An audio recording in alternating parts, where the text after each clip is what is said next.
Opened in July 1937, Buchenwald is another one of the largest German concentration camps. It is located on Ettersberg Hill, Germany. This is the final concentration camp Abby will need to endure. At this camp, Abby recognizes a villager from his hometown. He learns from his friend that his father is also imprisoned here, at Buchenwald. Abby makes what meager preparations he can and eagerly sets off to find his father. I saved my ration of bread in the morning and put it in my pocket, and they had a small piece of margarine, about like this, about a quarter inch thick. And that was the black coffee, the bread, and the margarine. I saved that, and I figured I'll see my father, I'll give it. I walk into the barracks like a block long. Must have been over 1,000 people there, because they were coming in from all over.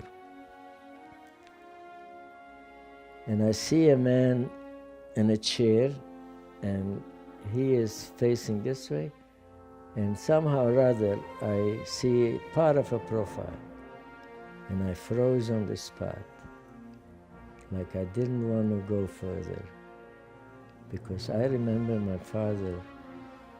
He was a strong guy, tall guy, to me anyway, survived Siberia 3 years, things like that. So I go and I walk around, and we look at each other. He just jumped out of the chair, and that's when I noticed. His legs were frozen, swollen. So I found out later that he gave the shoes to our neighbor, Meisner, who was a very weak man. We have a conversation, and time is running short, and I said, I tell you what, I'm going to try to get you in a hospital. I know this guy who is the leader of the block. His father is a doctor. Maybe he'll be able to get you in. So with that, I said, here, I brought you some bread, and it was a tough goodbye. I just could not accept it. And I realized how he was really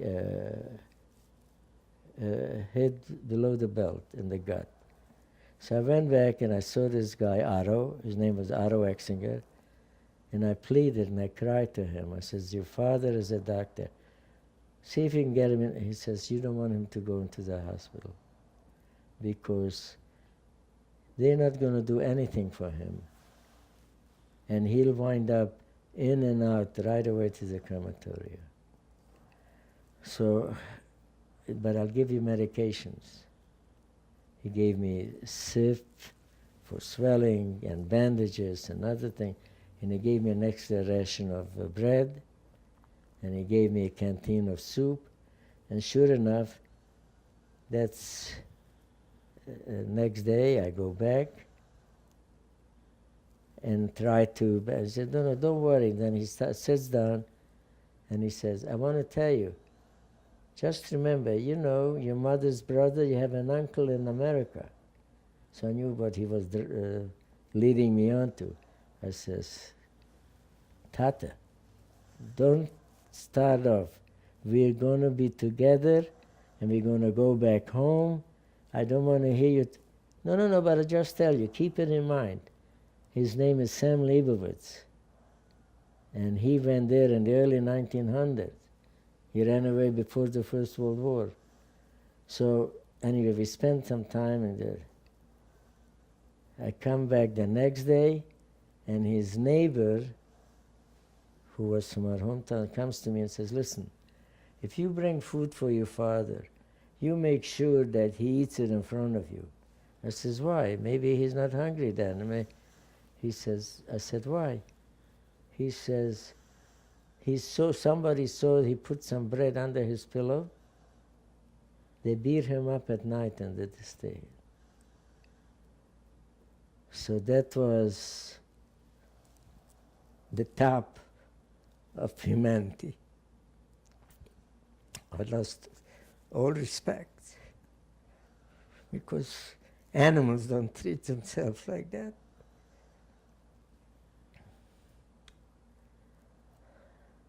You spend time and it is, again, don't forget, vergessnish, then there'll be time where we'll be together, and you see that. I says, okay, but I assured him, he had a gold watch, and he said, before my bar mitzvah, he said, when you go up, you'll have that watch. And he says, you know what I did? We had a shed in the end of the courtyard. So he says, I buried in the corner there. I says, don't talk narishkeit. You and I, we're going to see, we're going to get out of here. The Ruskis are not far from here. You'll see that. I come back the next day, it's Thursday already, and this guy from our hometown comes to me and says, I want you to do me a favor, see if you can try to come earlier tomorrow. And I see that my father is very weak, and I says, okay, sure enough, I went to Aro, gave me a slip instead of 12 o'clock, 10:30 I could come in.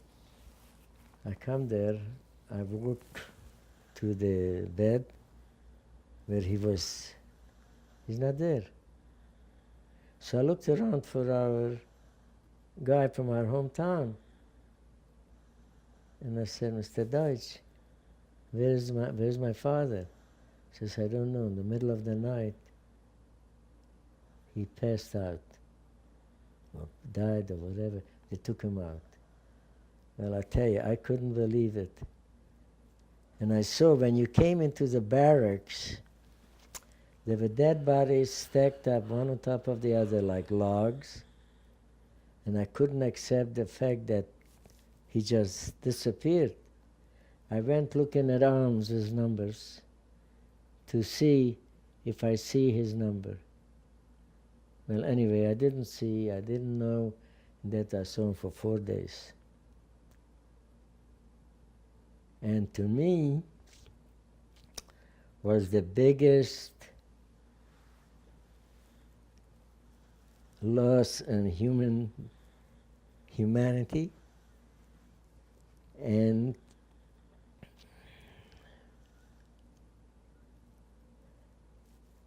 I just did not believe in any kind of prayer, anything like that. To this day, every day goes through my mind. My wife says, what are you gazing? What are you thinking? I said, no, nothing.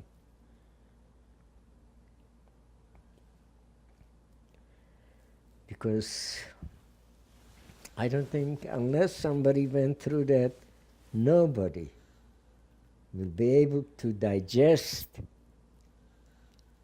the bestiality, like I said before, the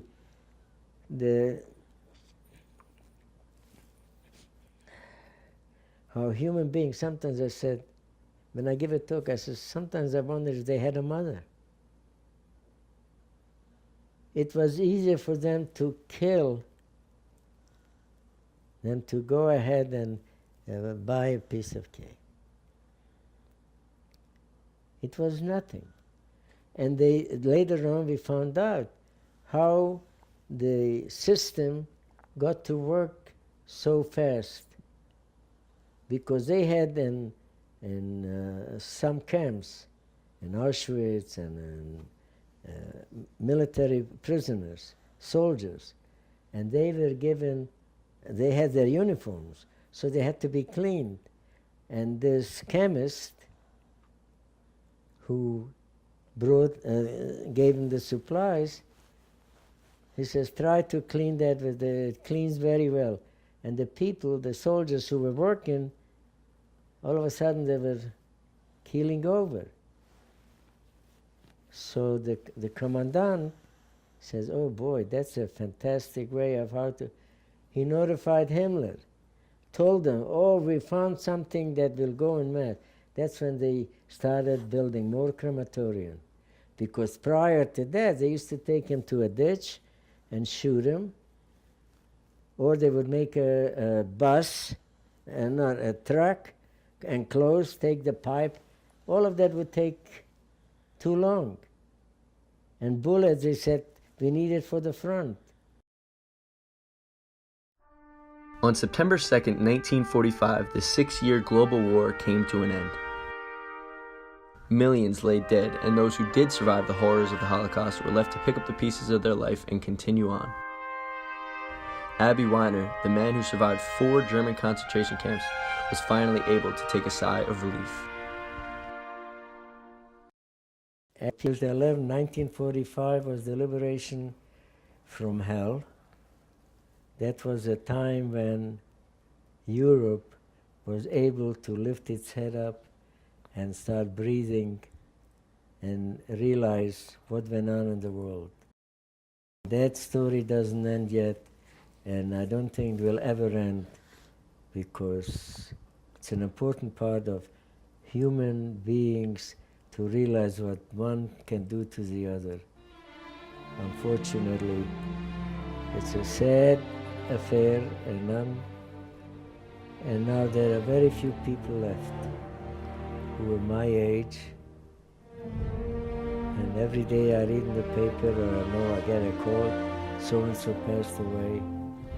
So I'm awaiting my turn also. So hopefully whatever our children will get out of it will be a benefit for them and for society.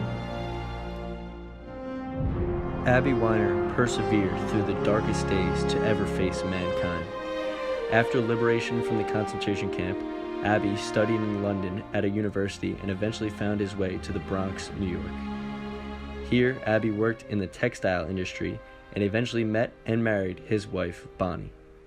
Abi and Bonnie had 2 children together, eventually gracing them with 4 grandchildren.